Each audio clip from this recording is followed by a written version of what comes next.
আসসালামু আলাইকুম, welcome to education for child Bangla. আজকে আমরা পড়ব আমার বাংলা বই দ্বিতীয় শ্রেণী পাঠ 6। আয় দেখে জানাচ একটা কবিতা পড়ব। তার কবিতা লিখেছেন সুফিয়া কামাল। চলো পড়া যাক।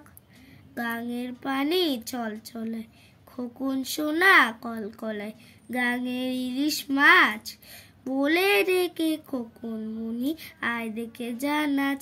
চলো আরেকবার পড়া যাক। আয় দেখে জানাচ সুফিয়া কামাল। গাঙের পানি চল চলায়, খোকন সোনা কলকলায়, গাঙের ইলিশ মাছ বলে রেখে খোকন মুনি আয় দেখে জানাচ।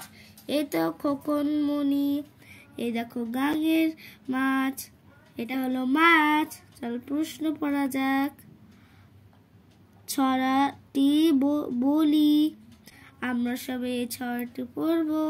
2 নম্বর হলো ছড়াটিতে কোন মাছের কথা বলেছে? বলতো বন্ধুরা, কোন মাছের বলা হয়েছে? ইলিশ মাছের কথা বলা হয়েছে। তারপরটা বলি, গাং মানে কি? গাং মানে নদী। দেখো এখানে নদী, নদীর ভিতরে ইলিশ মাছ, এখানে খোকন সোনা, খোকন মনি। সরি। আসসালামু আলাইকুম।